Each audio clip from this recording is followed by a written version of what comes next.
સો ગઈકાલ સુધી આપણે જે મુદ્દાની વાત કરી છે એ મુદ્દામાં આપણે ન્યુસન તંત્રના કાર્ય વિશેની વાત કરતા હતા અને સૌથી પહેલું કાર્ય જે આપણે સમજ્યા છીએ અત્યાર સુધીમાં એ છે ઉત્પાદકતા.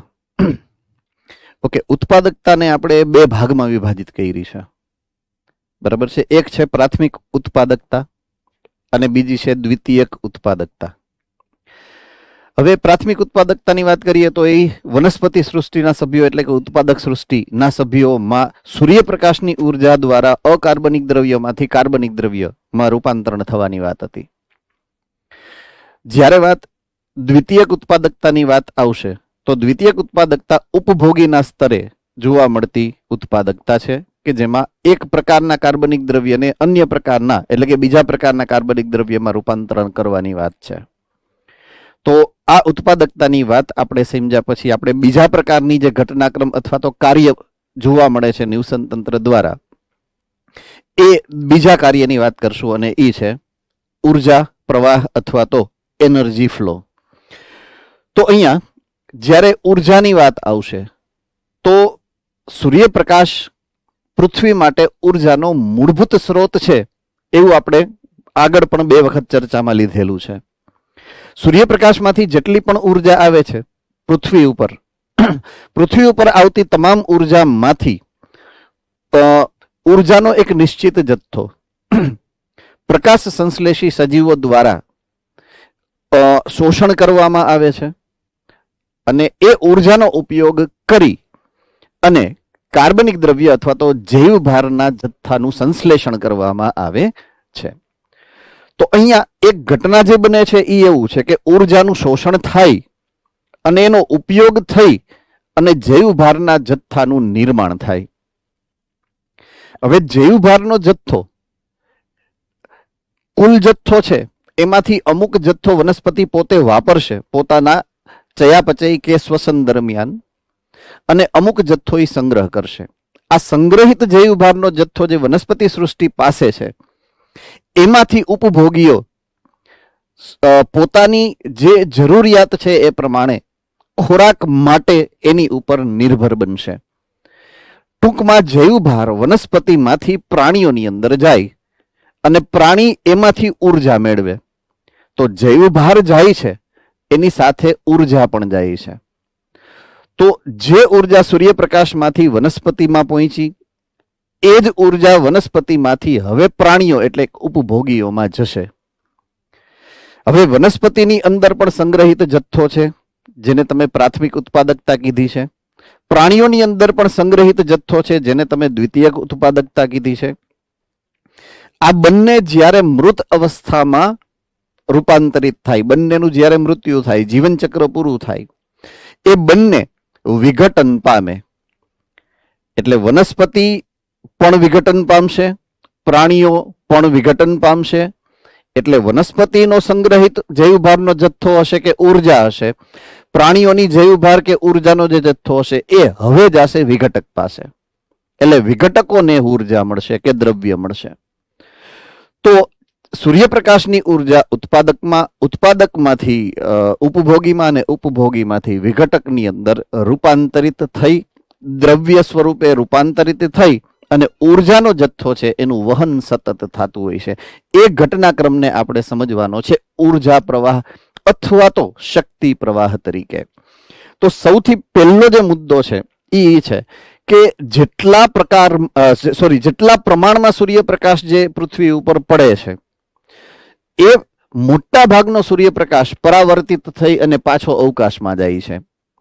ખૂબ ઓછો જથ્થો એવો છે કે જેનો ઉપયોગ જે વનસ્પતિ સુધી પહોંચે છે અને જેનો ઉપયોગ વનસ્પતિ શોષણ માટે કરી શકે છે. એટલે એવા જે આંકડા છે અહીંયા તમારે ડેટાબેઝ તરીકે યાદ રાખવાના છે એની હવે વાત કરીએ તો ઊંડા સમુદ્રના જલતાપીય ન્યુસન તંત્ર એટલે કે હાઇડ્રોથર્મલ ઇકોસિસ્ટમ સિવાયના પૃથ્વી પરના બધા જ ન્યુસન તંત્રો માટે શક્તિનો પ્રવાહ એકમાત્ર જે સ્ત્રોત છે એ સૂર્ય છે. બરાબર છે. એટલે ખાલી એક જ જલતાપીય ઊંડા સમુદ્રની અંદર જલતાપીય એટલે કે જે પૃથ્વીની જે નીચેની જમીનની સપાટી છે પાણીની નીચે એમાં અમુક તિરાડો પડેલી હોય ને તિરાડોમાંથી ગરમી બહાર નીકળતી હોય તો ત્યાં ગરમી ઉષ્મા ઉર્જાનો સ્ત્રોત એ પૃથ્વીના પેટાળની ગરમી છે. પણ એ સિવાયના નિવસન તંત્રોમાં બધા જ નિવસન તંત્રોમાં ઉર્જાના સ્ત્રોત તરીકે એક જ સૂર્ય મહત્વનો છે. ઓકે, સૂર્યમાંથી 50% કરતા પણ ઓછો ભાગ પ્રકાશ સંશ્લેષી વિકિરણ તરીકે ઉપયોગી બને છે. પ્રકાશ સંશ્લેષણનો પાઠ જ્યારે ભણ્યા હતા ત્યારે આ આવ્યું હતું PAR એટલે ફોટોસિન્થેટિકલી એક્ટિવ અથવા તો એડેપ્ટિવ રેડિયેશન PAR. તો જ્યારે પ્રકાશ સંશ્લેષણની વાત કરી હતી અને PAR ની વાત કરી હતી તો એમાં ચોક્કસ તરંગ લંબાઈના વિકિરણોની વાત કરી. તો એ તરંગ લંબાઈ PAR માટે જવાબદાર છે એ કયું છે? કોણ કહી શકશે ફટાફટ? ચલો. યસ, રાજકોટ ગુરુકુળ.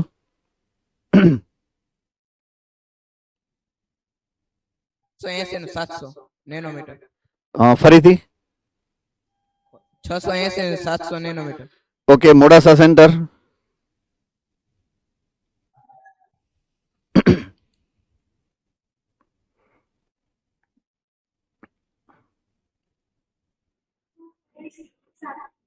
Okay, Junagadh centre. 400 નેનોમીટર થી 600 નેનોમીટર. 400 થી 600, 680 થી 700 બે જવાબ છે. Yes, Bhuj centre. 400 થી 700 નેનોમીટર. 700 થી 400 થી 700. ગુડ. 400 થી 700, 400 થી શરૂ થાય અને 700 એ પૂરું થાય. એ આખી તરંગ લંબાઈનું જે પરિમાણ છે એ આખું PAR છે. 400 થી 500 ની વચ્ચે કયા કયા એવા શું કહેવાય કે પિગમેન્ટ્સ છે અથવા તો જેને કહેવાય રંજક દ્રવ્યો છે કે જે સક્રિય બને, યાદ હોય તો? Yes, Bhuj centre. કેરોટીન અને ઝેન્થોફિલ. કેરોટીન અને ઝેન્થોફિલ. ગુડ. 500 થી 600 વચ્ચે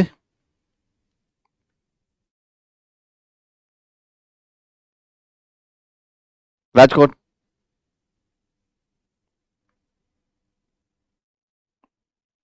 કોઈ નહીં, બધા જ નિષ્ક્રિય. 600 થી 700.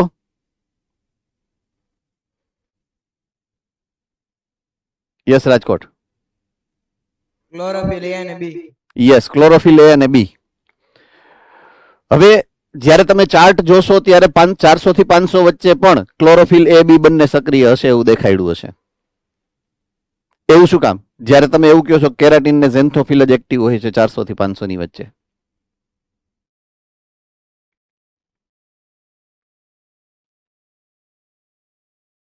Yes, Bhuj centre.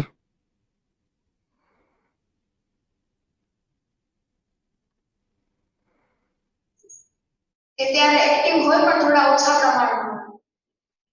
ઓકે, હવે પ્રકાશ પ્રક્રિયા કેન્દ્ર ની અંદર એવું તમને સમજાયું હતું કે પ્રકાશ પ્રક્રિયા કેન્દ્ર જે બને છે એમાં એનો જે એન્ટેના બને, એન્ટેના, આ એન્ટેના ફક્ત ક્લોરોફિલ A નો અણુ જ બને છે. એનો ઇન્ડિવિજ્યુઅલ સિંગલ અણુ પણ પ્રકાશ પ્રક્રિયા કેન્દ્રના એન્ટેના તરીકે વર્તે. તો આ એન્ટેનાનો મતલબ શું છે ખબર છે? કે ઇલેક્ટ્રોનને ગ્રહણ કરી અને ઇલેક્ટ્રોનને પ્રાથમિક વિજાણુ ગ્રાહક સુધી પહોંચાડે, ETS ના. તો એક બાજુથી ઇલેક્ટ્રોન લઈ અને બીજી બાજુ વહન આગળ કરાવી શકવાની ક્ષમતા ફક્ત અને ફક્ત ક્લોરોફિલ A ની જ છે. બરાબર છે? ક્લોરોફિલ B, ઝેન્થોફિલ અને કેરોટીનોઇડ્સ આ ત્રણેય એવા છે કે જે ફક્ત ને ફક્ત સૂર્યપ્રકાશમાંથી ઉર્જાનું શોષણ કરી શકે પણ આગળ વહન નહીં કરાવી શકે. એટલે આગળ વહન કરાવવાની જવાબદારી ક્લોરોફિલ A ની હોય હંમેશા. એટલે બધાય કામ કરશે પણ પોતે બનાવેલા જે ઇલેક્ટ્રોન છે જે મુક્ત કરશે એ તો ક્લોરોફિલ A ને જ આપે અને ક્લોરોફિલ A આગળ આપે વિજાણુ ગ્રાહક દ્વારા ઇલેક્ટ્રોન પરિવહન તંત્રને. આ પ્રમાણે તમારે યાદ રાખવાનું રહેશે. બરાબર છે? વચ્ચે ટોપિક આવ્યો એટલે મેં એક્સપ્લેન કર્યો which is important for NEET perspective. NEET માટે ઇમ્પોર્ટન્ટ છે એટલા માટે મેં તમને અહીંયા કીધું. PAR આવ્યું એટલે એ રિલેટેડ એક પોઈન્ટ ઓફ વ્યૂને ક્લિયર કર્યો આપણે. ઓકે, નેક્સ્ટ પોઈન્ટ ઓફ વ્યૂમાં જઈએ તો વનસ્પતિ પ્રકાશ સંશ્લેષી બેક્ટેરિયા એટલે કે સ્વયંપોષીઓ અકાર્બનિક દ્રવ્યોમાંથી ખોરાક એટલે કે જૈવભાર એટલે કે કાર્બનિક દ્રવ્યોને બનાવવામાં સૂર્યની વિકિરણ ઉર્જાનું સ્થાપન કરે, જેની હમણાં જ આપણે ચર્ચા કરી. બરાબર છે. વનસ્પતિ માત્ર 2 થી 10% જ પ્રકાશ સંશ્લેષણ સક્રિય વિકિરણ PAR ને ગ્રહણ કરે અને એનાથી પણ ઓછી માત્રા સમગ્ર સજીવ સૃષ્ટિને ટકાવી રાખવા માટે પૂરતી છે. 2 થી પણ ઓછી એટલે કે લગભગ 1 થી 2% જેટલી જ સૂર્યપ્રકાશની ઉર્જાનો ઉપયોગ શોષણ કરી અને જૈવભારના જથ્થામાં રૂપાંતરિત કરવા માટે થાય છે. આ આંકડાઓ ફરજિયાત યાદ રાખવા પડશે તમારે. બરાબર છે, MCQ માટે. ઓકે, હવે મેં જે હમણાં શરૂઆત કરી અને જે સમજાયો મુદ્દો એ મુદ્દાને અહીંયા એક્સપ્લેઇન કર્યો છે. આ ચેપ્ટરની શરૂઆત જ્યારે કરી હતી ત્યારે મેં થોડુંક થર્મોડાયનેમિક્સના નિયમો વિશેની માહિતી તમને આપી હતી, જે અહીંયા આપેલી છે. અત્યારે જ્યારે ટોપિક શરૂ કર્યો ઉર્જા પ્રવાહનો, ત્યારે મેં એવું કીધું હતું કે સૂર્યપ્રકાશ, વનસ્પતિ, ઉપભોગી, વિઘટક, સૂર્યપ્રકાશની ઉર્જા આ રીતે વહન પામે. તો એ માહિતી અહીંયા આપી છે કે વનસ્પતિ દ્વારા ગ્રહણ કરેલ સૌર ઉર્જા એક ન્યુસન તંત્રના વિવિધ સજીવો મારફતે કઈ રીતે પ્રવાહિત થાય છે. તો કે સૌથી પહેલા કયા, તો કે ઉત્પાદક સૃષ્ટિના સભ્યો આવશે, પછી કોણ આવશે, તો કે ઉપભોગીઓ આવશે, અને છેલ્લે કોણ આવશે, વિઘટક આવશે. બધા જ સજીવો તેમના આહાર માટે પ્રત્યક્ષ કે પરોક્ષ રીતે ઉત્પાદક ઉપર જ આધાર રાખે છે. કારણ કે સૂર્યપ્રકાશમાંથી જૈવભારના જથ્થાના સંશ્લેષણની જવાબદારી તો ઉત્પાદકની જ છે. ઉપભોગીઓ પણ એમાંથી જ ખોરાક મેળવે છે અને છેલ્લે વિઘટક પણ એના દ્વારા જ સંશ્લેષણ પામેલા જૈવભારના જથ્થાને ઉપર, જૈવભારના જથ્થાની ઉપર જે છે એ આધારિત રહેતો હોય છે. એટલે કે સીધું અથવા તો પરોક્ષ રીતે કોઈ પણ સજીવ એટલે કે ઉપભોગી હશે કે વિઘટક હશે, એ ઉત્પાદક દ્વારા ઉત્પન્ન કરેલા ખોરાક કે જૈવભાર ઉપર જ આધારિત રહેતો હોય છે. બરાબર છે. ઉષ્માગતિકી અથવા તો થર્મોડાયનેમિક્સના 2 નિયમની વાત જ્યારે આપણે ન્યુસન તંત્રના સંદર્ભે અથવા તો ઇકોલોજીના સંદર્ભે સમજીએ તો પ્રથમ નિયમની જે એક્સપ્લેનેશન છે અથવા તો જસ્ટિફિકેશન છે એ એવી રીતના આપણે આપી શકીએ. ઉર્જાનો પ્રવાહ સૂર્યમાંથી ઉત્પાદક તરફ અને ઉપભોક્તા તરફથી એક દિશીય અને સતત હોય છે. તો સૂર્યમાંથી ઉર્જા ક્યાં આવશે? ઉત્પાદક સૃષ્ટિના સભ્યોમાંથી. ઉત્પાદક સૃષ્ટિના સભ્યોમાંથી ક્યાં જશે? ઉપભોગીમાંથી. ઉત્પાદક અને ઉપભોગી બેયમાંથી ક્યાં જશે? તો કે વિઘટકમાં. વિઘટક સુધી પહોંચતા પહોંચતા ઉર્જા સમાપ્ત થઈ જાય, પૂરું થઈ જાય. હવે શું કામ સમાપ્ત થઈ જાય આપણે ચર્ચામાં આગળ લેશું, પણ ધીમે ધીમે ધીમે ધીમે એ ઉર્જાનો જથ્થો જેમ જેમ આગળ વધશે એમ એમ પૂરો થઈ જતો જશે, સમાપ્ત થઈ જશે અને વપરાઈ જશે. તો એવું એટલા માટે થાય છે કારણ કે દરેક ક્ષેત્રે આપણે જો એને તંત્ર તરીકે સમજીએ તો ઉર્જા વ્યય પામે છે. બરાબર છે. એટલે ખલાસ થઈ જશે. એક સમય એવો આવશે ઉર્જા સમાપ્ત થઈ જશે. એટલે પાછી ફરવાની શક્યતા શું કામ નથી એનું મહદ અંશે કારણ આ બનશે, ઉર્જા વ્યય પામે છે. બરાબર છે. સોરી. બીજો નિયમ, ઉર્જાના પ્રવેશથી કોઈ તંત્રની અંદર ઉર્જા જ્યારે પ્રવેશે તો તંત્રના દ્રવ્યો સક્રિય બને. તંત્રના દ્રવ્યો જ્યારે સક્રિય બને ત્યારે એકબીજા સાથે આંતરક્રિયા કરે. અહીંયા આપણે પૃથ્વી ઉપર રહેલા તમામ પ્રકારના દ્રવ્યોની આંતરક્રિયાની વાત કરી તો પદાર્થ એક સ્વરૂપમાંથી બીજા સ્વરૂપમાં ફેરફાર પામે. સજીવની અંદર વાત કરીએ તો સજીવની અંદર રહેલા દ્રવ્યો એટલે કે અકાર્બનિક હશે કે કાર્બનિક હશે, ઉર્જા જ્યારે એને મળે છે ત્યારે એક સ્વરૂપમાંથી બીજા સ્વરૂપમાં, એક પદાર્થમાંથી બીજા પદાર્થમાં, અકાર્બનિકમાંથી કાર્બનિકમાં કે એક કાર્બનિકમાંથી બીજા કાર્બનિકમાં કે કાર્બનિકમાંથી અકાર્બનિકમાં રૂપાંતરણ પામતા હોય છે. તો આમ સતત એનું રૂપાંતરણ શું કામ થાય છે? કારણ કે એને ઉર્જા મળે છે. હવે રૂપાંતરણ કરવાના ઘટનાક્રમને તમે ચયાપચય કહો છો. એક પ્રકારના પદાર્થમાંથી બીજા પ્રકારના પદાર્થને બનાવવાના ઘટનાક્રમને તમે ચયાપચય કહો છો. કે નાના 2 અણુ હોય એને જોડી અને મોટો અણુ બનાવો, ચયની પ્રક્રિયા છે. મોટો અણુ છે એનું વિઘટન કરી તોડી અને નાના નાના અણુ બનાવો છો, એને તમે અપચય કહો છો. સંયુક્ત રીતે એ જ ચયાપચય છે. તો જો ચયાપચય કરવું છે તો ઉર્જા સતત મળવી જોઈએ, બરાબર છે. એટલે ઉર્જા જે મળે છે એનાથી ચયાપચય થાય છે. ચયાપચય એનો મતલબ જ એવો છે કે સ્વરૂપમાં ફેરબદલી થાય છે, દ્રવ્ય, બરાબર છે. તો ઉર્જાના પ્રવેશિત દ્રવ્યોનું એક સ્વરૂપમાંથી અન્ય સ્વરૂપમાં સતત રૂપાંતરણ થાય, અને જ્યારે આ રૂપાંતરણ થાય ને ત્યારે અંદર ટ્રાફિક વધી જાય અણુઓનો. આવો શબ્દ વાપરેલો છે ચેપ્ટર નંબર 9 ચયાપચય, જ્યારે એમાં એક્સપ્લેન કરેલું છે ત્યારે. તો તમારા કોષની અંદર કોષના કોષ રસમાં ચયાપચયક દ્રવ્યોનું ટ્રાફિક વધી જાય. જેટલો ટ્રાફિક વધે એટલી અવ્યવસ્થા વધે, અને અવ્યવસ્થાનું આ જે પરિમાણ છે એને તમે એન્ટ્રોપી કહો છો, જેથી એન્ટ્રોપીમાં વધારો થાય. એકદમ જેને કહેવાય ને કે પ્રિસાઇઝલી, ચોક્કસ રીતે આ ઘટનાક્રમને તમારે સમજવો પડે કે જો ચયાપચય ઓછું, પોઈન્ટ સમજજો, જો ચયાપચય ઓછું તો ચયાપચયકોની માત્રા ઓછી, અને જો ચયાપચયકોની માત્રા ઓછી તો ત્યાં એન્ટ્રોપીનું પ્રમાણ ઓછું, કારણ કે અવ્યવસ્થા ઓછી થાય છે. મોટો રોડ હોય ને 4 જ ગાડી જતી હોય તો અવ્યવસ્થા થવાની જ નથી. નાનો રોડ હોય ને 50 ગાડી હોય તો એકબીજા હારે ભટકાઈ જાય, રાઈટ. એટલે જેમ ચયાપચયક દ્રવ્યોનું પ્રમાણ વધે, એટલે કે ચયાપચયનો દર વધે, એમ આ એન્ટ્રોપીનું પ્રમાણ પણ વધે છે. આ એક ખાસ મુદ્દાને યાદ રાખશું આપણે એન્ટ્રોપી અને ચયાપચયકના સંબંધે અથવા તો એના રિલેશનથી. રેડી? ઓકે. હવે ઉર્જા પ્રવાહની જ્યારે વાત કરીએ છીએ ત્યારે ઉર્જાના પ્રવાહને અલગ અલગ પ્રકારના સજીવોમાંથી પસાર થઈ અને એક જગ્યાએથી બીજી જગ્યાએ નિવસન તંત્રમાં અથવા તો એક પ્રકારના સજીવમાંથી બીજા પ્રકારના સજીવમાં નિવસન તંત્રમાંથી પસાર થવું પડે છે. ઓકે. ઉર્જાનો મૂળ સ્ત્રોત સૂર્ય છે, અને સૂર્યપ્રકાશમાંથી ઉર્જા પૃથ્વી ઉપર જ્યારે પડે છે તો સૌથી પહેલા આ ઉર્જા ક્યાં જાય છે? તો કે સૌથી પહેલા ઉર્જા જે સજીવની અંદર જાય છે એ સજીવને આપણે કહીએ છીએ ઉત્પાદક. તો ઉર્જાના પ્રવાહને એડજસ્ટ કરવા માટે, ઉર્જાના પ્રવાહને સતત પ્રવાહિત રાખવા માટે આપણે સજીવોને અલગ અલગ જૂથમાં વહેંચી નાખ્યા. જેનું પહેલું જૂથ જે છે એ છે ઉત્પાદક અથવા તો પ્રોડ્યુસર. ઓકે. ઉત્પાદકની વ્યાખ્યા મેં તમને 2 દિવસ પહેલા સમજાવી હતી. કોણ કહી શકશે ઉત્પાદકને આપણે ઉત્પાદક શું કામ કીધું છે? Yes, Junagadh centre. કે પ્રકાશ સંશ્લેષણની ક્રિયા દ્વારા ઉત્પાદકો જે છે એ અકાર્બનિક દ્રવ્યનું કાર્બનિક દ્રવ્યમાં રૂપાંતરણ કરે છે, એટલે એને ઉત્પાદકો કહેવાય. ઓકે. ઉત્પાદન કરવું, તો ઉત્પાદન શેનું કરવું? તો કે ખોરાક અથવા તો કાર્બનિક દ્રવ્ય અથવા તો જૈવ ભારનું.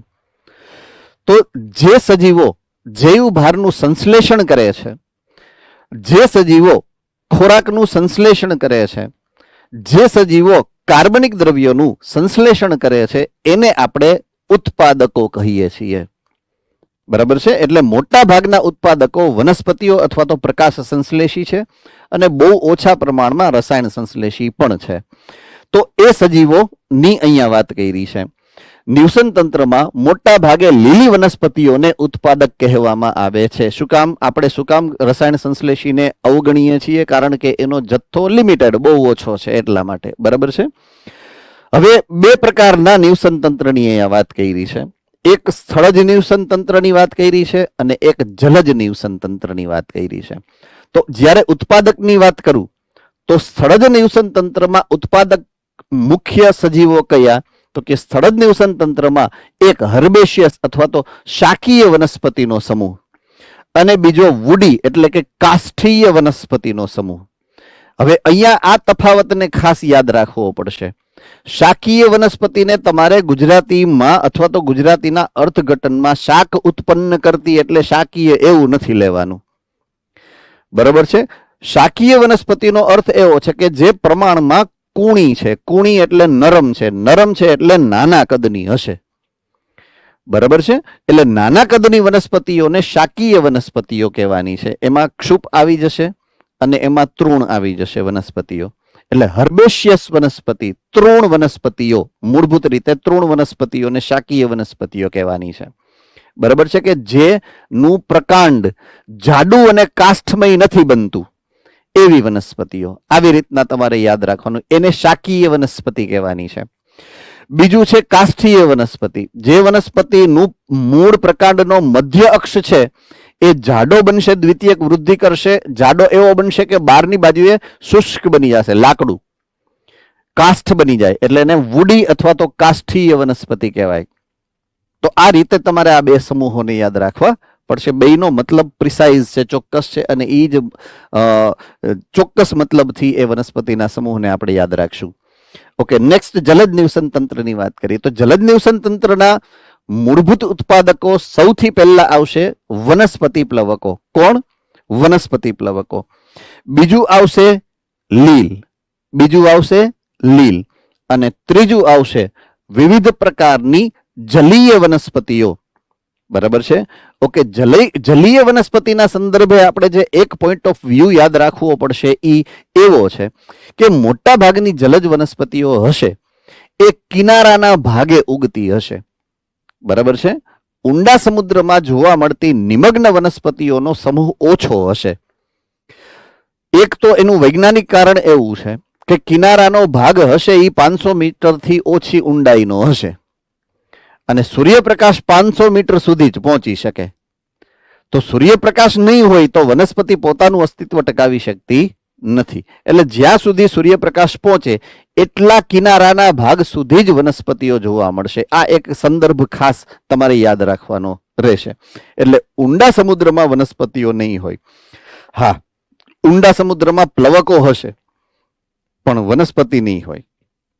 લીલ વનસ્પતિ સૃષ્ટિનો જ સભ્ય છે, આપણે ભણી ગયા છીએ. એટલે લીલ કહું કે વનસ્પતિ કહું, બંને ક્યાં જોવા મળશે? જ્યાં સૂર્યપ્રકાશ એને મળતો હશે એ જ ભાગમાં જોવા મળશે. So please be precise about that. Please be very specific about that. અમુક વસ્તુ કેવી હોય કે અહીંયા આપેલો એક જ શબ્દ હોય પણ એના ઉપરથી 4 અલગ અલગ પ્રકારની કડીઓ એની સાથે મિક્સ થતી હોય, મેચ થતી હોય, જે તમારે મેચ કરવી પડે છે. જ્યારે તમે when you are aiming for 360 out of 360, 360 માંથી 360 માર્કની જ્યારે તમને એવો ધગસ છે કે મારે લેવા જ છે, એકેય પ્રશ્ન ખોટો નથી કરવો, ત્યારે આવી લિંક તમારા મગજમાં રેડી હોવી જોઈએ, પ્રિપેર્ડ હોવી જોઈએ. બરાબર છે. ઓકે, નેક્સ્ટ, ઉત્પાદક દ્વારા ગ્રહણ કરવામાં આવેલી ઉર્જા, એટલે ઉત્પાદક જે ઉર્જા ગ્રહણ કરે છે, ઉપભોક્તાઓ કે મૃત્યુ પામતા સજીવમાંથી પસાર થઈ અને આગળ વધશે. તો ઉત્પાદક સભ્યનું કામ શું છે? અહીંયા આકૃતિમાં આવ્યું છે એ પ્રમાણે સૂર્યમાંથી જે ઉર્જા આવે છે એ ગ્રહણ કરશે. એ ગ્રહણ કરેલ ઉર્જાનું રૂપાંતરણ કરી અને કાર્બનિક દ્રવ્યો બનાવશે, અને અહીંયાથી આગળ એટલે કે નેક્સ્ટ ચરણમાં એ ઉપભોગીઓને આપી દેશે. પોતાના શરીરમાં પણ સંગ્રહિત રાખે છે અને ઉપભોગીઓને પણ આપે છે. તો આ થઈ ગઈ ઉર્જા પ્રવાહમાં ઉત્પાદકોનો શું મહત્વ છે, શું રોલ છે, શું કાર્ય છે. બરાબર છે. બીજા પ્રકારના સજીવની વાત કરીએ તો એ છે ઉપભોગીઓ, જેને બીજી ટર્મિનોલોજીમાં વિષમપોષીઓ પણ કહીએ છીએ અને પરપોષીઓ પણ કહીએ છીએ. હવે ઉપભોગીનો મતલબ બીજાનો ભોગ એટલે કે આહાર કરે છે. બીજા એટલે કોણ? તો કે વનસ્પતિ. તો ઉત્પાદક માંથી ઈ ખોરાક મેળવે એનો ઉપભોગ કરે એટલે એને ઉપભોગી કીધા છે. બીજું શબ્દ છે વિષમપોષીઓ. બરાબર છે. પોતે નથી બનાવતા, બીજા ઉપરથી, એટલે વિષમપોષી કહેવાય. બરાબર છે. ત્રીજું છે પરપોષી. એનો મતલબ એવો છે પર એટલે બીજામાંથી મેળવે છે. તો જ્યારે વાત કરશું આપણે ઉપભોગી, વિષમપોષી કે પરપોષી, એ ત્રણેયનો મહદ અંશે, શબ્દ ભલે અલગ છે, મહદ અંશે એનો અર્થ એક જ થાય કે એ ખોરાક માટે મોટા ભાગે ડાયરેક્ટલી કે ઇનડાયરેક્ટલી વનસ્પતિ સૃષ્ટિ ઉપર આધારિત છે. બરાબર છે. વિષમપોષીઓનો અર્થ થોડોક વધે છે, પરપોષીનો અર્થ થોડોક વધે છે, ઉપભોક્તાનો અર્થ સામાન્ય છે. બરાબર છે. બધા પ્રાણીઓ તેમના આહારની જરૂરિયાત માટે પ્રત્યક્ષ અથવા તો પરોક્ષ રીતે વનસ્પતિ ઉપર આધાર રાખે છે. આથી તેઓને ઉપભોક્તા અથવા તો વિષમપોષી અથવા તો પરપોષી કહેવામાં આવે છે, જે મેં હમણાં તમને સમજાવ્યું. ઓકે, હવે એને 3 ભાગમાં આપણે વિભાજિત કર્યા છે. એક છે પ્રાથમિક ઉપભોક્તા, બીજું છે દ્વિતીયક ઉપભોક્તા અને ત્રીજું છે તૃતીયક ઉપભોક્તા. પ્રાથમિક ઉપભોક્તા એટલે એવા ઉપભોગીઓ કે જે સીધા જ વનસ્પતિમાંથી જ પોષણ મેળવી શકે, એ ફક્ત વનસ્પતિને જ ખાઈ શકે, એટલે કે તૃણાહારી પ્રકારના સજીવો. બરાબર છે?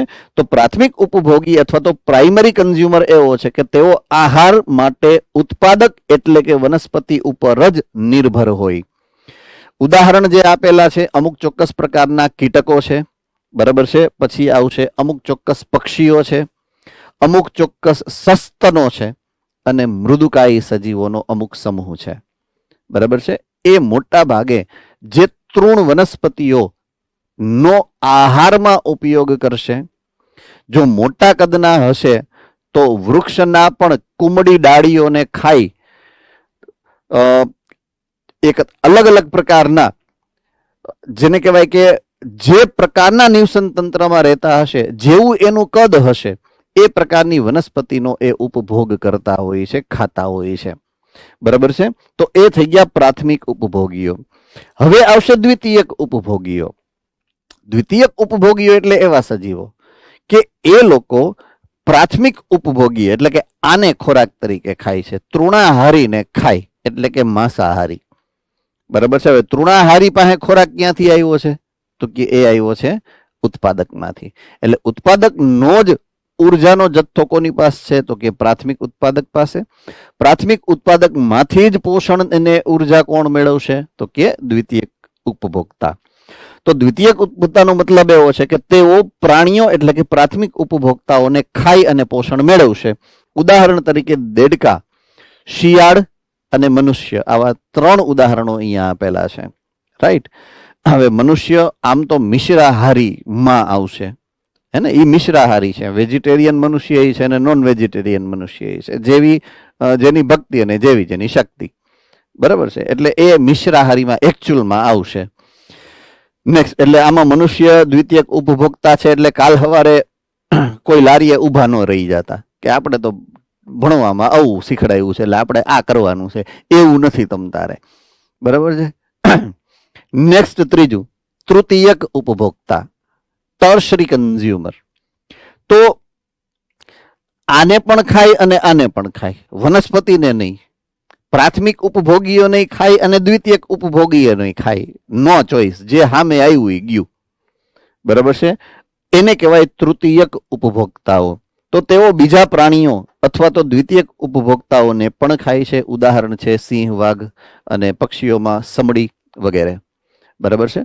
તો આ ઉપભોગીઓની વાત આપણે સમજ્યા. આમાં એટલા માટે નથી પૂછતો ડાઉટ છે કે નહીં, નો જ હોય. નાનપણથી ભણતા આવીએ છીએ એટલે ડાઉટ છે કે નહીં એવું પૂછતો નથી. બરાબર છે? ઓકે, અગેઇન આ જે આપણે વાત કરીએ છીએ આ એ પણ તમે નાનપણથી કદાચ ભણીને જ અત્યારે ફરી પાછા આવો છો. પણ ફરીથી અહીંયા ટેકનિકલી થોડુંક 2-5 શબ્દો, 2-5 ઉદાહરણો અને 2-5 જે ટર્મિનોલોજી છે એ અલગ આવશે. એટલે એક્સપ્લેન ડિટેલમાં મારે કરવું જ પડશે. હું ઉડાડી નહીં શકું ફટાક કરીને. બરાબર છે? કારણ કે આપણે એમ એવો છે કે કોઈ પણ શબ્દ એવો ન હોવો જોઈએ કે જે તમારી ડિક્શનરીમાંથી બહાર નીકળે. તમારી ડિક્શનરી સ્ટ્રોંગ થઈ જવી જોઈએ. તમને માર્ક્સ પૂરા આવે એ પ્રકારે જ તમારે પ્રિપેરેશન કરવી પડે છે. બરાબર છે? તો હવે ઉર્જા પ્રવાહની અંદર ઉર્જાના પ્રવાહની પદ્ધતિ વિશેની વાત કરી, ક્રિયાવિધિ વિશેની વાત કરી કે એવી કઈ પદ્ધતિ છે કે જેના દ્વારા એ પ્રવાહિત થાય છે. તો શું કામ આ ભણીએ છીએ એનો મતલબ મેં તમને, એનો ઇન્ટેન્શન મેં તમને કીધો છે. બરાબર છે? તો સજીવોના આહાર માટે પરસ્પર આંતર નિર્ભરતા કે આંતર સંબંધ છે, એને કારણે જે એક ક્રિયાવિધિ થાય છે, જે એક પ્રકારનો આંતર સંબંધ રચાય છે સજીવો વચ્ચે, એ આંતર સંબંધને આહાર શૃંખલા કહેવામાં આવે છે. બરાબર છે? આહાર શૃંખલા અને આહાર ઝાડ, આવા 2 ઘટક વિશે તમે નાનપણથી લગભગ શીખતા આવશો. આઈ થિંક 7મા 8મા 9મા કદાચ ક્યાંક આવેલું હશે, આહાર શૃંખલા અને આહાર ઝાડ. બરાબર છે? હવે પહેલી વાત છે આહાર શૃંખલાની. શૃંખલા એટલે ચેઇન. ચેઇન એટલે સીધી રેખામાં કોઈ એક સજીવ છે કોઈ બીજા સજીવને ખાય, બરાબર છે, એને કોક બીજું ખાય, એને કોક બીજું ખાય, એમ કરતા કરતા એક સિરીઝ બને, એક શૃંખલા બને, તો એને કહેવાય છે આહાર શૃંખલા. આહાર શૃંખલાના અહીંયા તમને 2 પાર્ટ પાડ્યા છે. જો આ નવું આવ્યું, હવે આહાર શૃંખલા શું છે એ તમે ભણીને આવ્યા છો, પણ આહાર શૃંખલાના પ્રકાર જે 2 પડે છે એ તમારા માટે નવું છે. 2 પ્રકારની આહાર શૃંખલામાં પહેલી આહાર શૃંખલાનું નામ છે ચરણ આહાર શૃંખલા, ગ્રેઝિંગ ફૂડ ચેઇન ઇંગ્લિશમાં, એટલે એનું શોર્ટ ફોર્મ છે GFC. અને બીજું છે મૃત અવશેષીય ઘટકોની આહાર શૃંખલા, એટલે કે DFC. ડી એટલે ડીકમ્પોઝિંગ, ડીકમ્પોઝિંગ એટલે વિઘટન પામતું, બરાબર છે, એટલે ડીકમ્પોઝિંગ ફૂડ ચેઇન.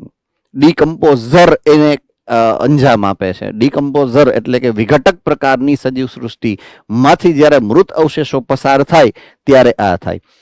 જીવંત પ્રાણીઓ જે શૃંખલામાંથી પસાર થાય, જીવંત સજીવો, એ આ છે ચરણ આહાર શૃંખલા. અને મૃત અવશેષો, મૃતદેહો જે શૃંખલામાંથી પસાર થાય એ શૃંખલા છે મૃત અવશેષીય ઘટકોની આહાર શૃંખલા.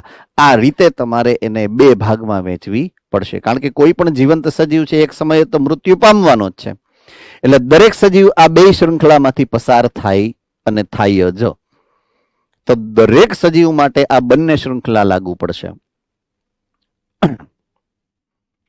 ઓકે, પેલી અહીંયા આપી છે, ઉદાહરણ તરીકે તમે જુઓ તો અહીંયા એક વનસ્પતિ છે કોબી. કોબીને ખાય છે એક સરસ મજાનું ઈયળ, કેટરપિલર, અને એ ઈયળને ખાય છે એક સરસ મજાની નાનું પક્ષી. તો આ એક સળંગ શૃંખલા છે કે આમાં જે આ સજીવ છે એ એની આગળનું જે સ્ટેપ છે, એટલે કે આગળ પ્રકારનો સજીવ છે ઉત્પાદક સૃષ્ટિનો સભ્ય, એમાંથી પોષણ મેળવે. આ સજીવ છે એ એની આગળની શૃંખલાનો સજીવ જે છે, એટલે કે આ છે તૃણાહારી સજીવ, એમાંથી પોષણ મેળશે. આ છે માંસાહારી, એટલે ઉત્પાદક, તૃણાહારી, માંસાહારી.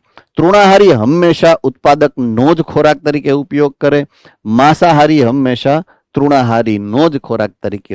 તો આ જે શૃંખલા રચાય, બરાબર છે, એને કહેવાય આહાર શૃંખલા. અને આ ઉપરની છે એ જીવંત સજીવની છે, એટલે આપણે કેવું કહ્યું GFC કહેવાય. GFC એટલે ચરણ આહાર શૃંખલા. તો ચરણ આહાર શૃંખલાને અહીંયા વર્ણવેલી છે, જે મેં તમને ઓલરેડી સમજાવ્યું છે. પ્રાથમિક ઉપભોગીથી શરૂ થાય અને એ ઉત્પાદકને ખાય, બરાબર છે. ઉત્પાદક સૃષ્ટિ જે છે એને ખાય કોણ? તો કે પ્રાથમિક ઉપભોગીઓ. એટલે ખાવાની શરૂઆત કોણ કરે? તો કે પ્રાથમિક ઉપભોગીઓ. હવે ખાય કોને? તો કે ઉત્પાદકોને. ઉદાહરણ આપ્યું છે ઘાસ, બકરી અને મનુષ્ય. તો ઘાસને કોણ ખાય? બકરી. બકરીને કોણ ખાય? મનુષ્ય. બધાય નહીં, ચિંતા ન કરતા, તમારું નામ નથી લીધું મેં, બરાબર છે. ઓકે, બીજા પ્રકારની આહાર શૃંખલાની વાત કરીએ તો એ આ છે. આ ખરી ગયેલા પાંદડા છે, દાખલા તરીકે ડેડ લીવ્સ એવું લખેલું છે. ખરી ગયેલા પાંદડા છે એટલે મૃત અવશેષો છે. એને ખાય છે જીવડા, વિઘટક સૃષ્ટિના સભ્યો. નાના નાના જીવાત છે એને કોરીને ખાય છે. અને એ જીવાત કોને ભાવે છે? તો કે અગેઇન એ અમુક ચોક્કસ પ્રકારના પક્ષીઓનું જૂથ છે, એને એ જીવાત ભાવે છે. તો આ માંસાહારી થઈ ગયું, આ વિઘટક સૃષ્ટિ થઈ ગઈ, અને આ થઈ ગયું ઉત્પાદક સૃષ્ટિનું મૃત અવશેષ. તો આ મૃત અવશેષ છે. પણ ખાવાની શરૂઆત કોણ કરે અહીંયા? ઉપભોગી નહીં. ખાવાની શરૂઆત અહીંયા કરશે વિઘટક સૃષ્ટિના સભ્યો, એટલે એને મૃત અવશેષીય ઘટકોની આહાર શૃંખલા કીધી. તો અહીંયા પ્રાથમિક ઉપભોક્તાથી શરૂઆત નથી થતી, મૃત અવશેષોને એ ખાય છે. તો અહીંયા પ્રાથમિક ઉપભોક્તાથી શરૂ થાય છે. અહીંયા ભૂલથી કટ કોપી પેસ્ટમાં થઈ ગયું છે, એટલે એવું નથી. આ હંમેશા વિઘટકોથી શરૂ થશે. ક્યાંથી શરૂ થશે? વિઘટકોથી શરૂ થશે. તમારી બુકમાં પણ જો પ્રાથમિક ઉપભોક્તા લખેલું હોય તો ચેન્જ કરી નાખજો. એ વિઘટકથી શરૂ થાય હંમેશા. Do remember this. ઓકે, દરેક સજીવોના મૃત્યુ પછી જ શરૂ થાય. મૃત્યુ પછી જ શરૂ થાય. શું કામ? કારણ કે મૃત અવશેષથી જ ખોરાકની પ્રાપ્તિ છે, એટલા માટે, બરાબર છે. એટલે એ આ ખાસ સંદર્ભ યાદ રાખશું આપણે. Okay, next point of view ની વાત કરીએ કે જે આપણે ડેટ્રિટસ એટલે મૃત અવશેષીય આહાર શૃંખલાની વાત કરી છે, આપણા માટે ઈ હાવ નવું છે. ઓલું આપણે ભૂતકાળમાં કદાચ ભણી ગયા છીએ. બરાબર છે. તો મૃત અવશેષીય જે આખી આહાર શૃંખલામાં ચર્ચાનું કેન્દ્ર કોણ છે? તો કે મૃત અવશેષીય પદાર્થો, એટલે કે વિઘટન પામતા ઘટકો. તો વિઘટનની આખી પ્રક્રિયા જો તમને યાદ હોય તો વિઘટનની પ્રક્રિયા દરમિયાન વચગાળાની પ્રોડક્ટ છે સેન્દ્રિય પદાર્થો. વિઘટનની સૌથી પહેલી શરૂઆત થાય ક્યાં? તો કે ઉપર જમીનની સપાટી ઉપર જે મૃત અવશેષો પડ્યા, બરાબર છે, એને પેલા ઓલી અવખંડનની પ્રક્રિયા દ્વારા પછી ધોવાણથી અંદર જાય. જો હાવ અંદર ઉતરી ગયું તો ખનિજ થઈ જાય, પણ વચ્ચે રહી ગયું ઉપરની સ્તરમાં તો એનું આ સેન્દ્રિય પદાર્થોમાં રૂપાંતરણ થાય. જો એ નીચે ઉતરી ગયું ને ખનિજ થઈ ગયું તો અપ્રાપ્ય થઈ જાય, પણ જો સેન્દ્રિય પદાર્થ તરીકે ઉપર રહી ગયું તો એ વનસ્પતિને પ્રાપ્ય જથ્થો છે. બરાબર છે. એવું આપણે ગઈકાલે ભણ્યા હતા કદાચ. તો સેન્દ્રિય દ્રવ્યો વિઘટક અથવા તો વિષમપોષી સજીવો ધરાવે છે. સેન્દ્રિય પદાર્થોની પાસે એમાં નાના નાના સજીવો ઘણા છે. બેક્ટેરિયા છે, ફૂગ છે, એની પાસે જીવડા છે, નાના મોટા કીટકો છે, એની અંદર કૃમિઓ છે ઘણી બધી, એની અંદર ઘણી બધી ઈયળો છે. કેટલા બધા ઉપભોગીઓ ને કેટલા બધા વિઘટક સૃષ્ટિના સભ્યો એની પાસે છે. તેઓ મુખ્યત્વે ફૂગ અને બેક્ટેરિયા છે. મેં કીધું એમ વિઘટક સૃષ્ટિના મૂળભૂત સભ્યોમાં સૌથી પહેલું સ્થાન આવશે બેક્ટેરિયાનું અને બીજા નંબરનું સ્થાન આવશે ફૂગનું. આ વિઘટકો પાચક ઉત્સેચક નો સ્ત્રાવ કરશે. વિઘટક પાચક ઉત્સેચક નો સ્ત્રાવ કરે અને નકામા પદાર્થોને સરળ અને અકાર્બનિક દ્રવ્યોમાં ફેરવી નાખે. વિઘટનની પ્રક્રિયાને પાછી વર્ણવેલી છે. સેમ વિઘટનની પ્રક્રિયા આપણે ઓલરેડી ગઈકાલે ડિસ્કશનમાં લીધું છે અને આ જ મુદ્દાઓ આવ્યા છે એમાં પણ. એટલે ત્યાંથી જ આ મુદ્દા અહીંયા એક્સપ્લેન કર્યા છે. ત્યાં વિઘટનની પ્રક્રિયા સમજાવી છે અને અહીંયા વિઘટકોનો રોલ સમજાવ્યો છે. એટલે મૂળ તો એક જ થાય બંને. બરાબર છે. તો આ સરળ અકાર્બનિક પદાર્થોમાં ફેરવે, ત્યારબાદ તેઓને તેમના દ્વારા જ શોષી લેવામાં આવે છે. આ અકાર્બનિક દ્રવ્યોનું શોષણ પણ ઈ કરી શકે છે એવું કહે છે, જરૂર પડે ત્યારે. આ રીતે તેઓ ઉર્જા અને પોષણ બંને મેળવે છે. આ લોકો એટલે કોણ? તો કે વિઘટક સૃષ્ટિના સભ્યોની વાત કરે છે. બરાબર છે. કોની વાત કરે છે? વિઘટક સૃષ્ટિના સભ્યોની. ઓકે, હવે નેક્સ્ટ પોઈન્ટ ઓફ વ્યૂમાં એવું છે કે જે વિઘટક સૃષ્ટિના સભ્યો, જે જીવંત સજીવો, જે ઉત્પાદક છે, જે પ્રાથમિક ઉપભોગી છે, જે દ્વિતીયક ઉપભોગી છે, જે તૃતીયક ઉપભોગી છે, ટૂંકમાં બંને પ્રકારના, જ્યારે આહાર શૃંખલાની વાત કરું, ચરણ આહાર શૃંખલા હશે એટલે કે જીવંત સજીવોની હશે, કે મૃત આહાર શૃંખલા હશે કે જે વિઘટક સૃષ્ટિના સભ્યોથી શરૂ થાય અથવા તો એના દ્વારા એનું સંચાલન થાય. લાગે છે બંને એકબીજાથી નોખી. મૂળભૂત રીતે નોખી છે નહીં, કારણ કે સમગ્ર જીવાવરણમાં બધા જ સજીવો એકબીજા સાથે આંતરક્રિયાઓ કરતા હોય છે. બરાબર છે. ઘણીવાર કેવું થાય, કોઈ એક નિશ્ચિત આહાર શૃંખલા જે છે એનો કોઈ એક સભ્ય, દાખલા તરીકે હું વાત કરું કે કોઈ ગાય છે, સે ફોર એક્ઝામ્પલ, બરાબર છે, વચ્ચેનો સજીવ લઉં છું, ઉત્પાદક પછીનો સજીવ લઉં છું, ગાય. તો ગાયને ખાલી ઘાસ મળે તો જ ગાય પેટ ભરશે એવું નથી. જો ગાયને તમે બટેકાનું શાક નાખશો તોય ખાઈ જશે. બરાબર છે. ગાયને તમે રોટલી આપશો તોય ખાઈ જશે. ગાયને તમે લીલું ઘાસ નાખશો તોય ખાઈ જશે. ગાયને સૂકું ઘાસ મળશે તો પણ ખાઈ જશે. તો ગાયે પોતાના માટે વિકલ્પ રાખેલા છે.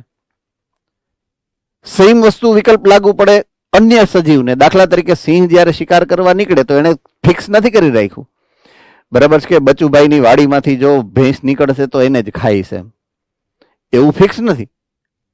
એને તો જે સામે મળે એને ખાઈ લેવાની વાત છે. બરાબર છે. જો શિયાળ મળશે તો શિયાળનો શિકાર કરી લેશે. બરાબર છે. અન્ય કોઈ માંસાહારીનો શિકાર કરી શકે. જો એને કોઈ તૃણાહારી ગાય, ભેંસ, બળદ, ઘોડો જે મળશે એને મારશે. શરત એટલી એને ભૂખ લાગેલી હોવી જોઈએ. તમે સામે આવ્યા તો તમે ગયા, હે ને?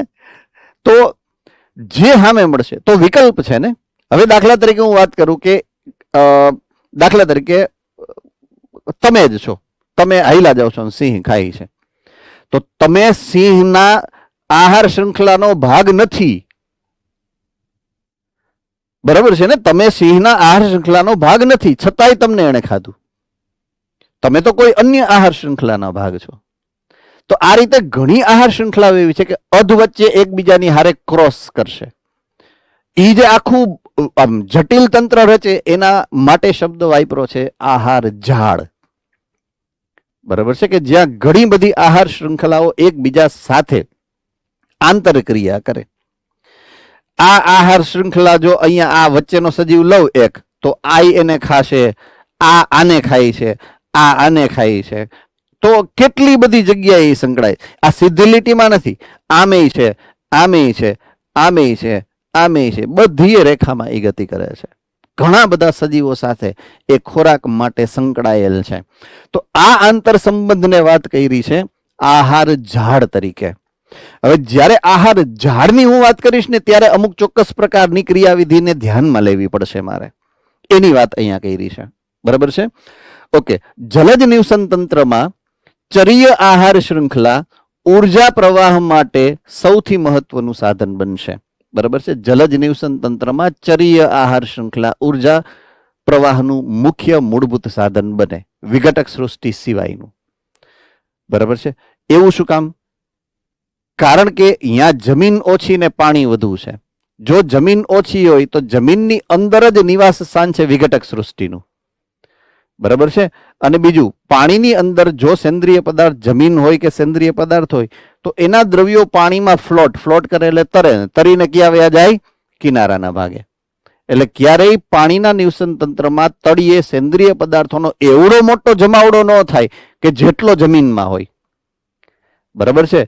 એટલે એમાં જે ચરણ શૃંખલાની વાત કરીએ તો ચરીય આહાર શૃંખલા એ વધુ હોય અને વિઘટન પામતા દ્રવ્યોની જે આહાર શૃંખલા છે એ ઓછી હોય છે મોટા ભાગે. બરાબર છે? હવે સ્થળજ નિવસન તંત્રમાં ચરીય આહાર શૃંખલા કરતા મૃત આહાર શૃંખલા ઘણી વધારે ઉર્જા પ્રવાહિત કરે છે. ઓનાથી ઊંધું.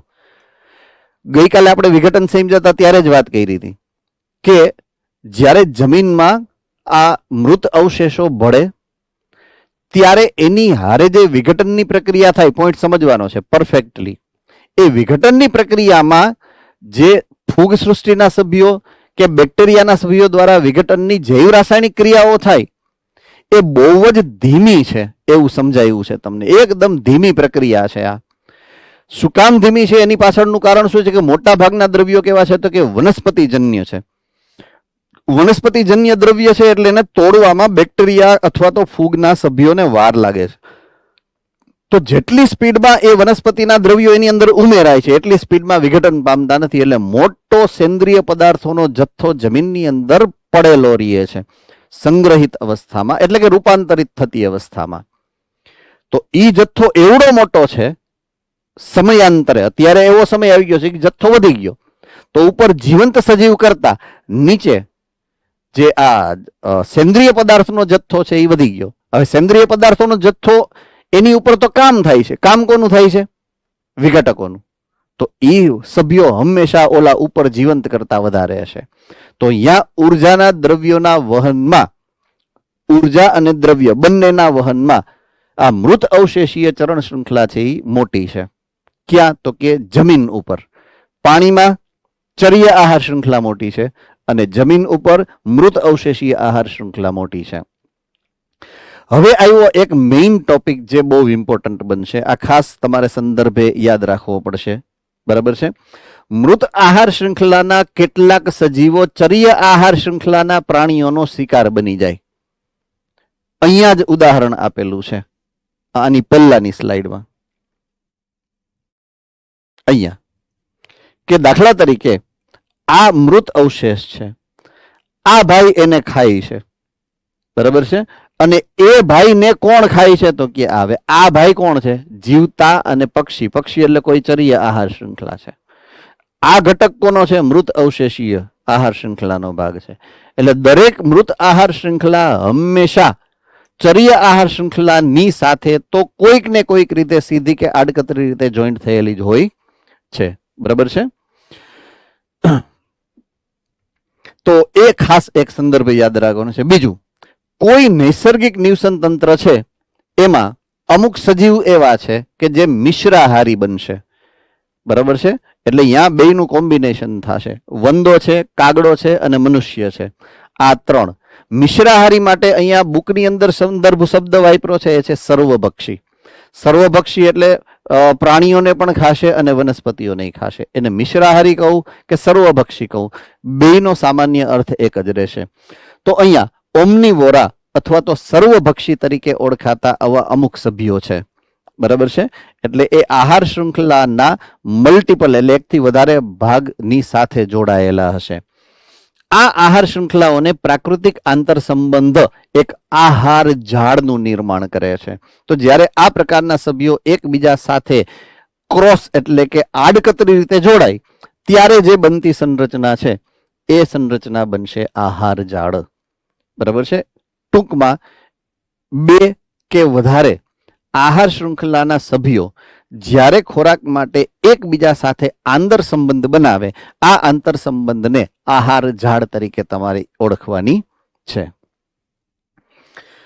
હવે અહીંયા જે આકૃતિ આપેલી છે તમારી ટેક્સ્ટબુકમાંથી મેં કટ કોપી પેસ્ટ કરીને મૂકેલી છે. હવે આ ભાઈ ક્યાંક ગાયબ થઈ ગયા છે, કાંઈ વાંધો નહીં, આપણને આવડે છે બોલતા, ચિંતા નથી. અહીંયા જે લખેલું છે એનું નામ છે પોષક સ્તરો. શું નામ લખેલું છે? પોષક સ્તરો. તમારી બુકમાં આપેલું જ છે.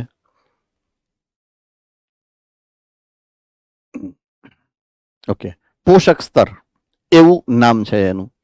ઓકે, પોષક સ્તર કોને કહેવાય? તો કે જ્યારે તમે ઉર્જાના પ્રવાહને નિર્દેશિત કરો છો, ઉર્જાના પ્રવાહને સમજાવો છો, તો એના નિર્દેશન કરવા માટે મેં એને સરળ રીતે અભિવ્યક્ત કરી શકું એટલે સજીવોના સમૂહને મેં અમુક ગ્રુપ એટલે કે સમૂહમાં વિભાજિત કરી દીધા, બરાબર છે. તો એ જે સમૂહ છે એના માટે હું શબ્દ વાપરું છું પોષક સ્તર.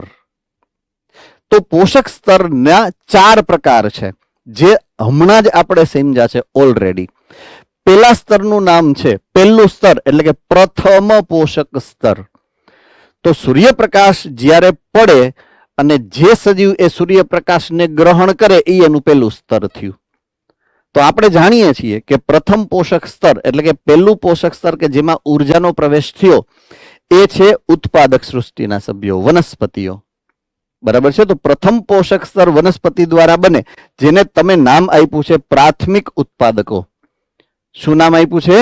પ્રાથમિક ઉત્પાદક. તો પ્રથમ પોષક સ્તર કયું થયું? પ્રાથમિક ઉત્પાદક સ્તર.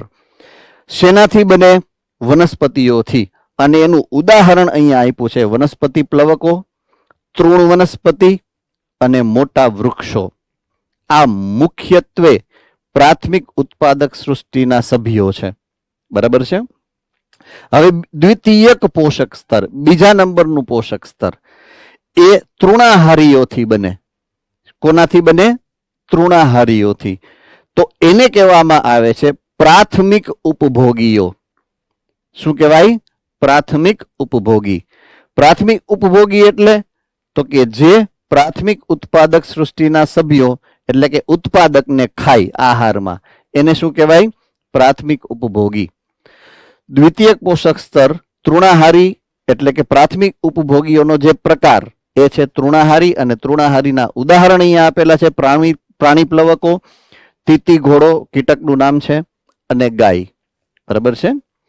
ઓકે, ત્રીજું સ્તર. પહેલા સ્તરમાંથી ખોરાક સ્વરૂપે ઉર્જા ક્યાં જાય? બીજા સ્તરમાં. બીજા સ્તરમાંથી ઉર્જા ક્યાં જાય? ત્રીજા સ્તરમાં. ત્રીજા સ્તરને કહેવાય તૃતીયક પોષક સ્તર.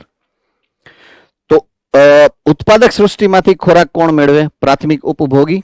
અને પ્રાથમિક ઉપભોગીમાંથી ખોરાક કોણ મેળવે? દ્વિતીયક ઉપભોગીઓ. દ્વિતીયક ઉપભોગી કોણ છે? આપણે સામાન્ય ભાષામાં કહીએ છીએ માંસાહારીઓ. અને એના જે ઉદાહરણ અહીંયા રજૂ કર્યા છે પક્ષી, માછલી અને વરુ કે શિયાળ, જે બી તમે કહી શકો. એમાંથી ઉર્જા છેલ્લા એટલે કે ચોથા પોષક સ્તરમાં જાય. ચોથા પોષક સ્તરને કહેવાય ઉચ્ચ પ્રકારના માંસાહારી, અને એ છે તૃતીયક ઉપભોગી. અને એના ઉદાહરણ છે મનુષ્ય અને સિંહ. તો આ ઉદાહરણો દ્વારા આ 1, 2, 3 અને 4 પોષક સ્તરો તમને સમજાવ્યા છે. પ્રથમ પોષક સ્તરનું નિર્માણ કોણ કરે?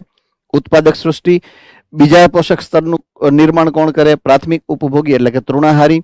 તૃતીયક પોષક સ્તરનું નિર્માણ કોણ કરે? તો કે દ્વિતીયક ઉપભોગી એટલે કે માંસાહારી.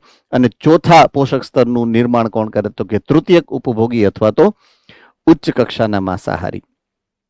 હવે ફ્લો ઓફ એનર્જી એટલે કે ઉર્જાનો જે પ્રવાહ છે, એ ઉર્જાના પ્રવાહને તમે જે પણ ઘટનાક્રમ સમજ્યા છે એને એક આકૃતિ સ્વરૂપે અહીંયા રજૂ કરેલું છે સરસ મજાની રીતે, કે સૂર્યપ્રકાશની ઉર્જા, જે સૂર્યપ્રકાશ વિકિરણ દ્વારા ઉર્જાનો જથ્થો મોકલે પૃથ્વી ઉપર, એ સૌથી પહેલા ગ્રહણ કરનાર સજીવ સમૂહ છે પ્રાથમિક ઉપભોગીઓ, પ્રથમ પોષક સ્તર.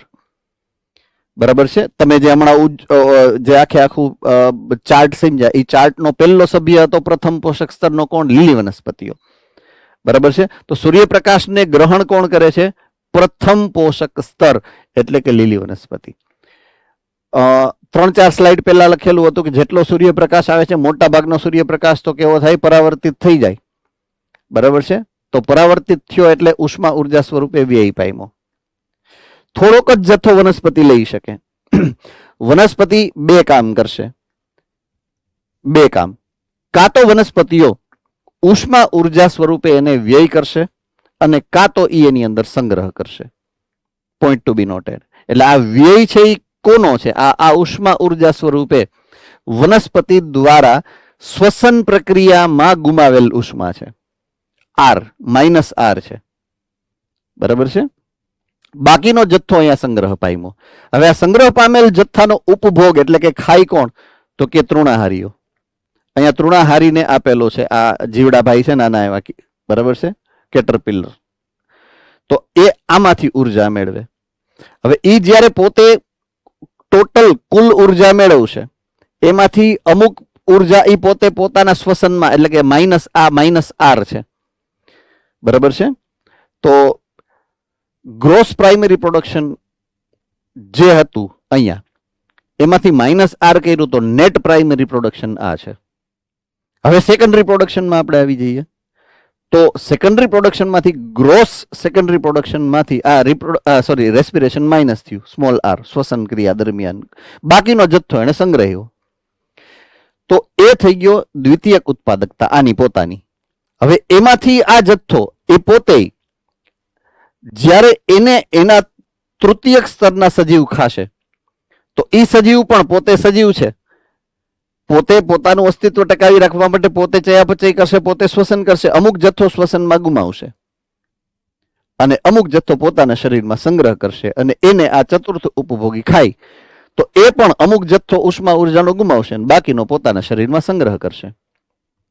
હવે હું 4 સ્તરની વાત કરું, સ્તર નંબર 1, સ્તર નંબર 2, સ્તર નંબર 3, સ્તર નંબર 4. 4 ને એક સમયે મરવું પડે. વનસ્પતિનું જીવનચક્ર પૂરું થાય, પ્રાણીઓનું ત્રણેય પ્રકારના પ્રાણીઓનું જીવનચક્ર જ્યારે પૂરું થાય, બધાએ જમીનની અંદર જઈ અને આ વિઘટક સૃષ્ટિના સભ્યોની પાસે જવું પડે. બરાબર છે? ક્યાં જવું પડશે? વિઘટક સૃષ્ટિના સભ્યો પાસે જવું પડે વિઘટન પામવા. તો જ્યારે આની પાસે હશે, આ જે વનસ્પતિ છે, વનસ્પતિ સમૂહનું ઈ વિઘટન કરે તો પોતે જીવવા માટે ઉર્જા ગુમાવે, બાકીનો સંગ્રહ કરે. આ હશે તો એ નિયમ લાગુ પડે, આ હશે તો એ નિયમ લાગુ પડે, આ હશે તો એ નિયમ લાગુ પડે. એટલે પોઈન્ટ જે તમારે યાદ રાખવાનો છે કે આ ઉષ્મા ઉર્જા જે અહીંયાથી નીકળે છે, એ ઉષ્મા ઉર્જા આ ભાઈ નથી કાઢતા, ઈ આની ઉષ્મા ઉર્જા જાય છે. સેમ વે હું અહીંયાની વાત કરું, આ જે કૃમિ દેખાય છે તો એની આગળ જે ઉષ્મા ઉર્જા જાય છે ને ઈ આની છે. આ પોતાના શ્વસનમાં આ ઉર્જા ગુમાવે છે. એવું તમારે આ સંદર્ભ યાદ રાખવાનો છે. આની ઉર્જા આમ ગઈ ને આમ ગઈ એવું નથી. આનો કુલ જથ્થો જે આમાં ગયો એમાંથી આ એ ગુમાવી અને અમુક રાખી, એમ એવું યાદ રાખવાનું છે તમારે. આ આકૃતિને મિસઅન્ડરસ્ટેન્ડ નથી કરવાની.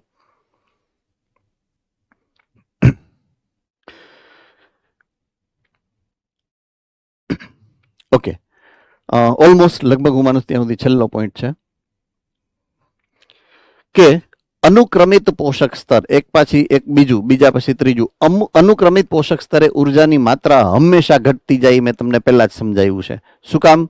કારણ કે અહીંયા તમને કીધું જ છે, જો અહીંયા ઉર્જા ગઈ, અહીંયા ઉર્જા ગઈ, અહીંયા ઉર્જા ગઈ, દરેક સ્તરે ઉર્જા જાય છે.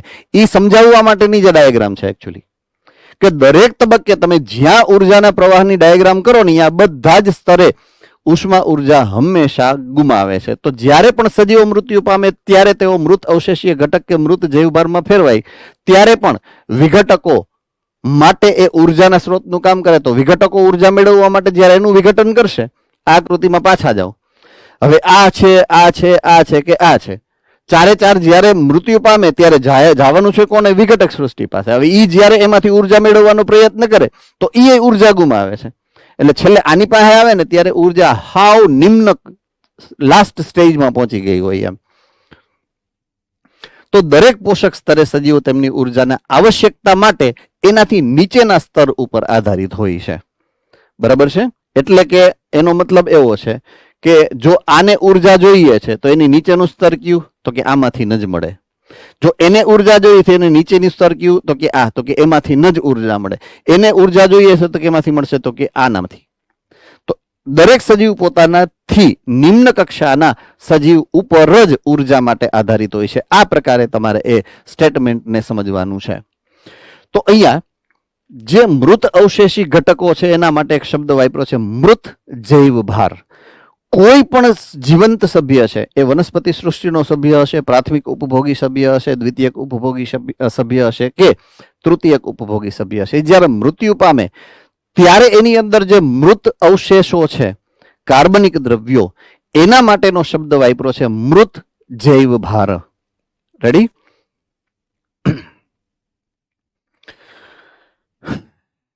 હવે હું વાત કરું છું જીવંત જૈવ ભારની.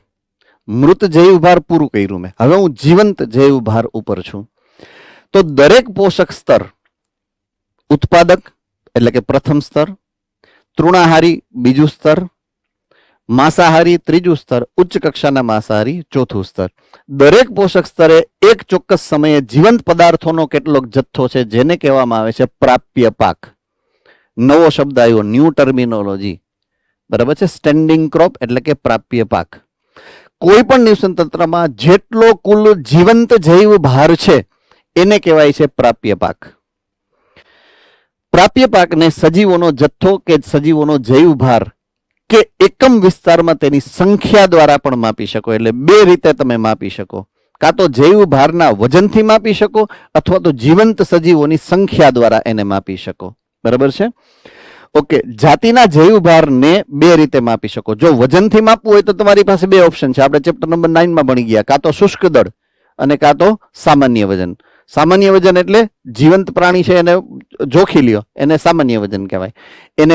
એને સૂકવી નાખો, ડ્રાય કરી નાખો, ડિહાઇડ્રેટ કરી નાખો, શુષ્ક કરી નાખો અને પછી વજન કરો, એને શુષ્ક દળ કહેવાય. તો બે રીતે એનું માપણી કરી શકાય, તાજું વજન અથવા તો શુષ્ક વજન. ઓકે, જૈવ ભારનું માપન સૌથી વધારે પરિમાણ એનો સારો કયો છે ખબર છે? શુષ્ક વજન. જ્યારે તમારી પાસે બે ઓપ્શન હોય, એક સામાન્ય વજન અને એક શુષ્ક દળ, તો સારું શુષ્ક દળ છે. તો એની પાછળનું લોજિકલ રીઝન એ છે કે જો વનસ્પતિ પેશી હોય તો 90% પાણી છે અને પ્રાણી પેશી હશે તો 70% પાણી છે. તો બેયનું શુષ્ક દળ કરો તો શુષ્ક દળમાં તમને સાચી વેલ્યુ આવશે કાર્બનિક દ્રવ્યોની, ઓમાં તમને પાણીની વેલ્યુ વધી જશે. એટલા માટે શુષ્ક દળ જે આઈડિયલ છે અથવા તો ઉચિત છે. બરાબર છે? ઓકે, છેલ્લો પોઈન્ટ જે જોવો તો ચર્ય આહાર શૃંખલામાં પોષક સ્તરોની સંખ્યા હંમેશા મર્યાદિત છે. 4 જ છે ને, ઉત્પાદક સૃષ્ટિ, પ્રાથમિક ઉપભોગી, દ્વિતીયક ઉપભોગી અને ચતુર્થક ઉપભોગી. એ પ્રકારે ઉર્જાનો પ્રવાહનું સ્થળાંતરણ એટલે કે સ્થળાંતરણ એકમાંથી ઉપરના સ્તરમાં, એમાંથી એનાથી ઉપરના સ્તરમાં, એમાં સૌથી ઉપરના સ્તરમાં, એ જે વહન થાય છે, કોનું વહન? ઉર્જાનું. એ સામાન્ય રીતે ક્યારેય 10%થી વધારે ના હોય. એટલે જેટલી ઉર્જા, દાખલા તરીકે હું એમ કહું કે સૌથી નિમ્ન કક્ષાનું સ્તર છે ઉત્પાદક સ્તર, એને જેટલી ઉર્જા બનાવી 100% માપીએ તો 100%માંથી 10% ઉર્જા જ એની ઉપર એટલે કે પ્રાથમિક ઉપભોગીમાં જાય. એમાંથી 10% ઉર્જા એટલે 1% ઉર્જા દ્વિતીયક ઉપભોગીમાં જાય. એમાંથી 10% એટલે 0.1% ઉર્જા જ તૃતીયક એટલે ઉચ્ચ કક્ષાના માંસાહારીમાં જશે.